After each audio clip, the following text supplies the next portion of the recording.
जय हिंद साथियों। मैं ख्यालीराम स्वामी पावटा जयपुर से। मेरे यूट्यूब चैनल स्वामी क्लासेस की ऑफलाइन में आप सभी का स्वागत है। साथियों, सभी साथियों को मेरा राधे राधे, जय श्री कृष्णा, राम राम।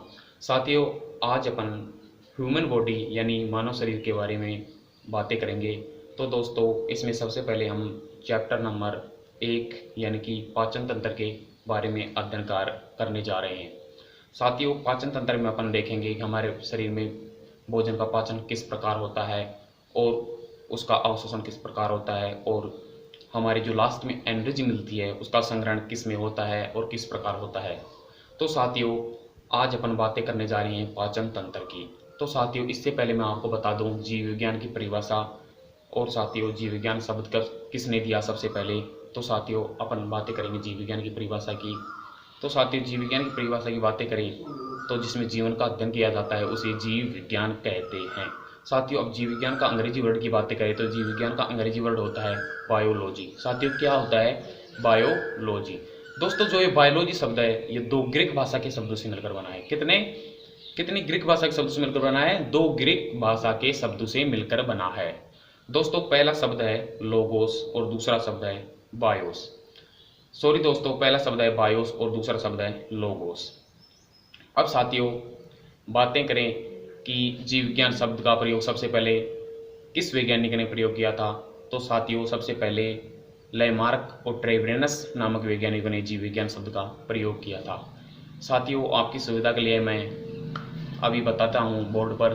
तो देखिए, जीव विज्ञान,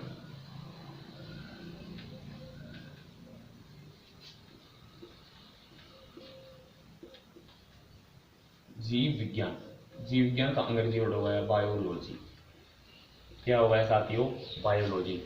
साथियों, जीव विज्ञान शब्द का सबसे पहले प्रयोग किसने किया? जीव विज्ञान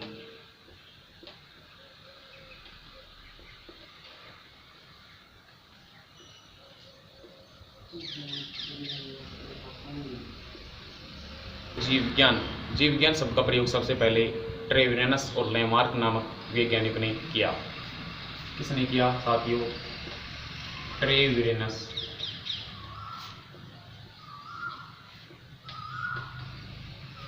और लैमार्क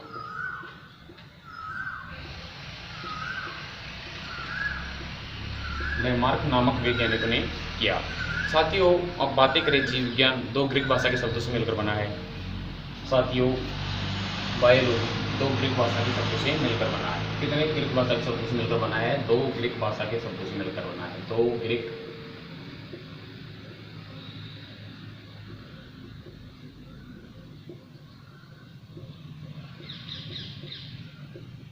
शब्दों से मिलकर बना है। कितनी ग्रीक भाषा के शब्दों से मिलकर बना है? दो ग्रीक भाषा के शब्दों से मिलकर बना है। पहला शब्द होता है दोस्तों बायोस और दूसरा शब्द होता है लोगोस। पहला शब्द क्या होता है दोस्तों? बायोस। बायोस का मतलब बताऊं दोस्तों, इसका अर्थ होता है जीवन। क्या होता है साथियों? जीवन। और लोगोस का अर्थ होता है अध्ययन। दोस्तों, इंग्लिश वर्ड हो गया जीवन का लाइफ, और अध्ययन का हो गया स्टडी। दोस्तों, जो बीच में प्लस का साइन आता है उसका मतलब होता है का। दोस्तों, प्लस का साइन का मतलब क्या होता है? का। अब साथियों देखिए, इन दोनों शब्दों से हम जीव विज्ञान की परिभाषा देंगे। अब दोस्तों, इन दोनों शब्दों को हम जोड़ लेते हैं। तो जीवन,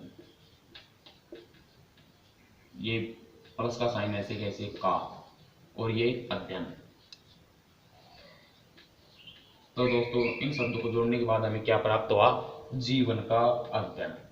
साथियों, हम कह सकते हैं इन दोनों शब्दों के माध्यम से जिसमें जीवन का अध्ययन किया जाता है उसे जीव विज्ञान कहते हैं। जिसमें जीवन का अध्ययन किया जाता है उसे साथियों क्या कहते हैं? जीव विज्ञान। तो दोस्तों, जिसमें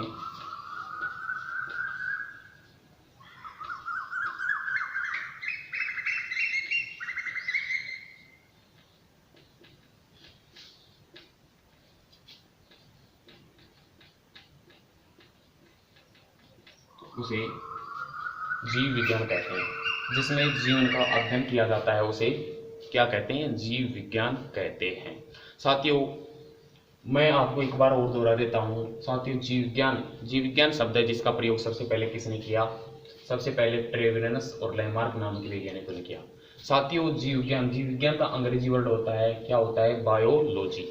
और दोस्तों, बायोलॉजी शब्द है जो ग्रीक भाषा के शब्दों से मिलकर बना है। कितनी ग्रीक भाषा के शब्दों से मिलकर बना है? 2 ग्रीक भाषा के शब्दों से मिलकर बना है। साथियों, पहला शब्द हो गया बायोस, दूसरा शब्द हो गया लोगोस। साथियों, इस बायोस का मतलब होता है जीवन यानी लाइफ, और लोगोस का मतलब हो गया अध्ययन यानी स्टडी। साथियों, प्लस का साइन है, इसका मतलब होता है का। क्या होता है? का। दोस्तों, अब दोनों शब्दों को जोड़े तो जीवन का अध्ययन। साथियों, इन दोनों शब्दों से हम जीव विज्ञान की परिभाषा देख सकते हैं। जिसमें जीवन का अध्ययन किया जाता है उसे जीव विज्ञान कहते हैं। अब साथियों, अपना चैप्टर लेते हैं पाचन तंत्र। क्या लेते हैं साथियों? पाचन तंत्र।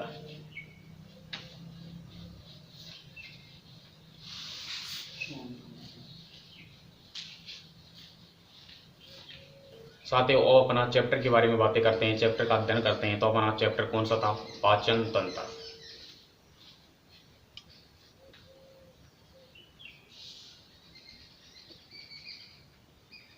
पाचन तंत्र। साथियों, पाचन तंत्र क्या है? दोस्तों, पाचन यानी कि पहला शब्द देखते हैं अपन, पाचन। दोस्तों, पाचन शब्द क्या है? इसको हम किस प्रकार से परिभाषित कर सकते हैं? दोस्तों, अब बातें करें पाचन की, तो छोटे भोजन के बड़े बड़े अणुओं को छोटे छोटे अणुओं में तोड़ने की प्रक्रिया क्या कहलाती है? पाचन। साथियों, अपन चैप्टर की बातें कर रहे थे, कौन से चैप्टर की? पाचन तंत्र की। कौन से चैप्टर की बातें कर रहे थे? पाचन तंत्र की। साथियों, इसमें पाचन क्या है और साथियों ये तंत्र क्या है? तो पाचन की बातें करें यानी कि पाचन को किस प्रकार परिभाषित कर सकते हैं, तो साथियों मैं बताता हूं कि भोजन के बड़े बड़े अणुओं को छोटे छोटे अणुओं में तोड़ने की प्रक्रिया, भोजन के बड़े बड़े अणुओं को छोटे छोटे अणुओं में तोड़ने की प्रक्रिया क्या कहलाती है? पाचन कहलाती है। और साथियों, तंत्र, ये तंत्र शब्द का मतलब होता है एक जाल होता है, यानी कि पाचन का जाल। यानी कि साथियों, अब बातें करें पाचन, तो साथियों अपन सबसे पहले हम क्या करते हैं? भोजन अंदर लेते हैं। साथियों, क्या करते हैं? भोजन अंदर लेते हैं। अंदर लेने की प्रक्रिया को क्या कहते हैं? अंतःग्रहण। भोजन का क्या करते हैं? अंतःग्रहण। साथियों, भोजन को हम सबसे पहले क्या करते हैं? अंदर लेते हैं। भोजन का हम सबसे पहले क्या करते हैं? अंतःग्रहण करते हैं।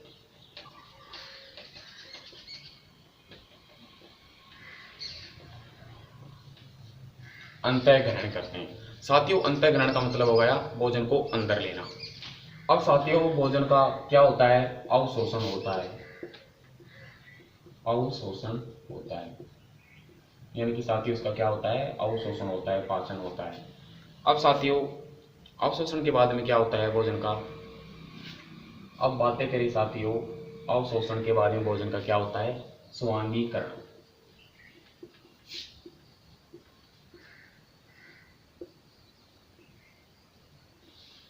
स्वांगीकरण यानी कि साथियों सबसे पहले हम भोजन को क्या करते हैं? अंतःग्रहण। अंतःग्रहण करने के बाद में भोजन छोटे छोटे अणु से बड़े बड़े अणु से छोटे छोटे अणु में टूटता है। बड़े बड़े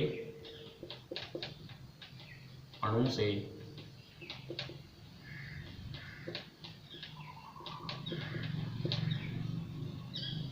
छोटे छोटे अणु में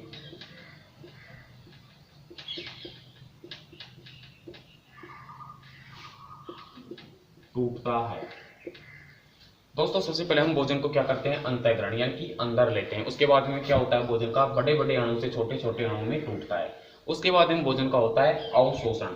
उसके बाद में होता है दोस्तों स्वांगीकरण। स्वांगीकरण यानी संग्रहण।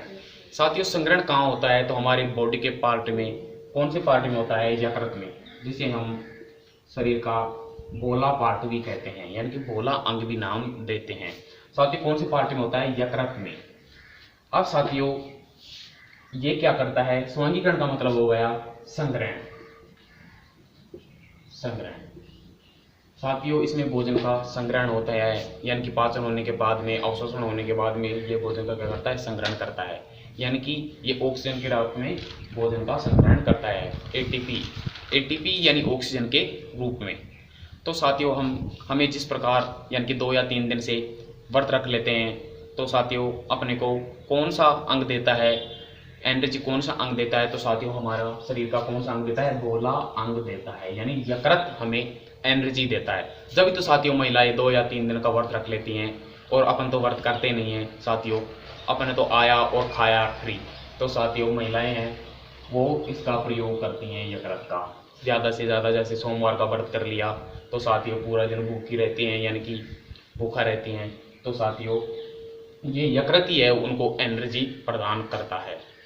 अब साथियों आगे देखते हैं।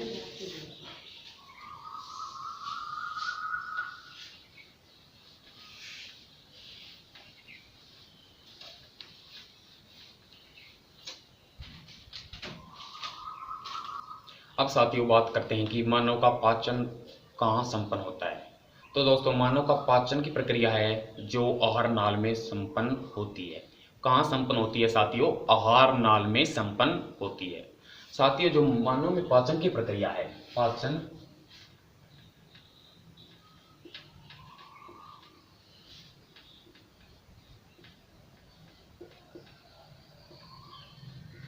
की प्रक्रिया, साथियों मानव में पाचन की प्रक्रिया कहाँ संपन्न होती है, आहार नाल में। यानी कि प्राणियों में पाचन की प्रक्रिया होती है जो कहाँ संपन्न होती है, आहार नाल में।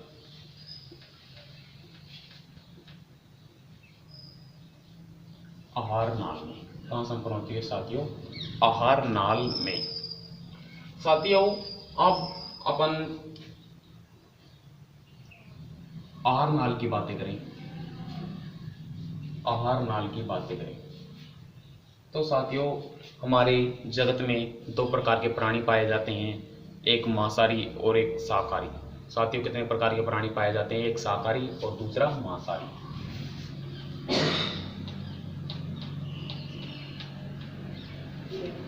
शाकाहारी और दूसरा मांसाहारी। अब साथियों आपके दिमाग में चल रहा है कि शाकाहारी कौन है और मांसाहारी कौन है।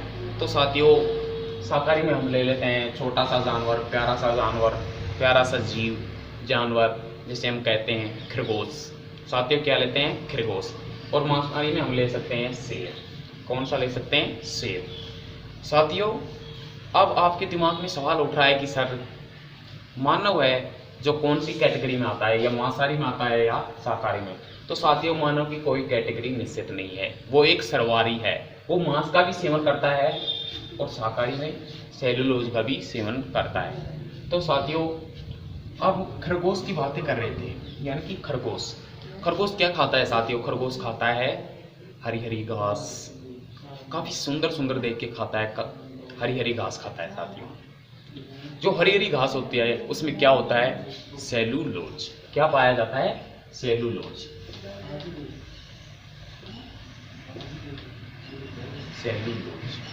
साथियों ये सेलुलोज होता है एक जटिल कार्बनिक पदार्थ। क्या है, जटिल कार्बनिक पदार्थ। सेलुलोज है जो क्या है, जटिल कार्बनिक पदार्थ।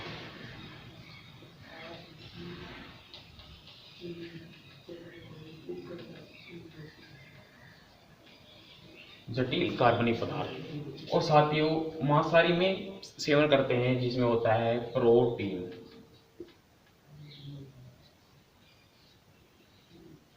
प्रोटीन क्या होता है साथियों, प्रोटीन। साथियों ये प्रोटीन भी है जो जटिल कार्बनिक पदार्थ है, लेकिन ये सरल कार्बनिक पदार्थ है। ये जटिल कार्बनिक पदार्थ नहीं है, सरल कार्बनिक पदार्थ है। सरल कार्बनिक पदार्थ है। अब जटिल कार्बनिक पदार्थ और सरल कार्बनिक पदार्थ के बारे में देखें तो इसमें क्या अंतर है साथियों। जटिल कार्बनिक पदार्थ है, जटिल कार्बनिक पदार्थ को पचाने के लिए सतही क्षेत्रफल की आवश्यकता अधिक होती है, और सरल कार्बनिक पदार्थ पचाने के लिए सतही क्षेत्रफल की आवश्यकता इतनी नहीं होती है जितनी जटिल कार्बनिक पदार्थ को पचाने की होती है। तो साथियों हम बातें करें, जो शाकाहारियों की आहारनाल होती है वो मांसाहारी की आहारनाल की तुलना में बड़ी होती है। क्यों बड़ी होती है, आपको अभी कारण समझाया कि जो शाकाहारी होते हैं वो सेलुलोज का आहार करते हैं, सेलुलोज का आहार करते हैं साथियों किसका आहार करते हैं? सेल्यूलोज का आहार करते हैं। सेल्यूलोज है जो जटिल कार्बनिक पदार्थ है। क्या है? जटिल कार्बनिक पदार्थ। तो दोस्तों इसमें अधिक सतही क्षेत्रफल की आवश्यकता होगी सेल्यूलोज को पचाने के लिए, तो इनकी आहारनाल मांसाहारी की आहारनाल की तुलना में क्या होगी? बड़ी। आहारनाल बड़ी, आहारनाल क्या होगी? बड़ी होगी। किनकी? शाकाहारी होगी। किनकी तुलना में? मांसाहारी की तुलना में शाकाहारी की आहारनाल क्या होगी? बड़ी। और साथियों शाकाहारी की तुलना में मांसाहारी की आहारनाल क्या होती है? छोटी, छोटी होती है। क्या होती है साथियों? छोटी होती है। साथियों एक बार और देखिए, साथियों पाचन की प्रक्रिया होती है जो कहाँ संपन्न होती है? आहार नाल में। कहाँ संपन्न होती है? आहार नाल में। और साथियों आहार नाल की बातें करें तो मानव यानी कि जीवन में, जीव जगत में कितने प्रकार के प्राणी पाए जाते हैं? एक होता है शाकाहारी प्राणी, फिर एक मांसाहारी प्राणी। तो दोस्तों शाकाहारियों में आता है, जैसे एक छोटा सा जानवर आपको बताया खरगोश के बारे में। तो दोस्तों शाकाहारी होते हैं जो सेल्यूलोज का सेवन करते हैं, और मांसाहारी होते हैं वो प्रोटीन का सेवन करते हैं। दोस्तों यानी कि सेल्यूलोज में पाया जाता है जटिल कार्बनिक पदार्थ, और प्रोटीन मांसाहारी जो प्रोटीन का सेवन करते हैं उसमें पाया जाता है सरल कार्बनिक पदार्थ। दोस्तों जटिल कार्बनिक पदार्थ को पचाने के लिए अधिक सतही क्षेत्रफल की आवश्यकता होती है, और सरल कार्बनिक पदार्थ को पचाने के लिए कम सतही क्षेत्रफल की आवश्यकता होती है। इसलिए शाकाहारी की आहारनाल मांसाहारी की तुलना में लंबी होती है, अधिक लंबी होती है, और शाकाहारी की आहारनाल की तुलना में मांसाहारी की आहारनाल क्या होती है? छोटी होती है। साथियों क्या होती है? आहारनाल छोटी होती है। अब साथियों आगे बढ़ते हैं, हम आहारनाल के पार्ट देखते हैं, आहारनाल के कौन कौन से अंग हैं। तो साथियों अब देखते हैं आगे आहारनाल के कौन कौन से पार्ट हैं।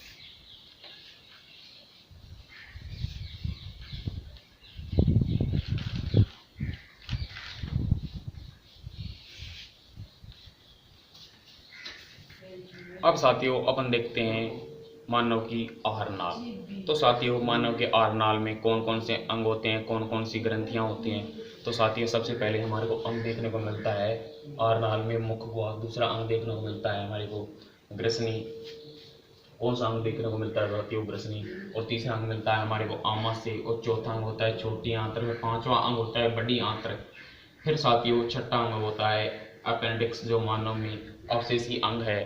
अब दोस्तों इसका कुछ भी कार्य नहीं रहा है, पहले ये आदि मानव में काम आता था सेल्यूलोज को पचाने के लिए। जब आदि मानव घास का सेवन करता था तो इस अपेंडिक्स में एक जीवाणु पाया जाता था जो सेल्यूलोज का पाचन करता है। वर्तमान में साथियों मानव में इसका कोई कार्य नहीं है।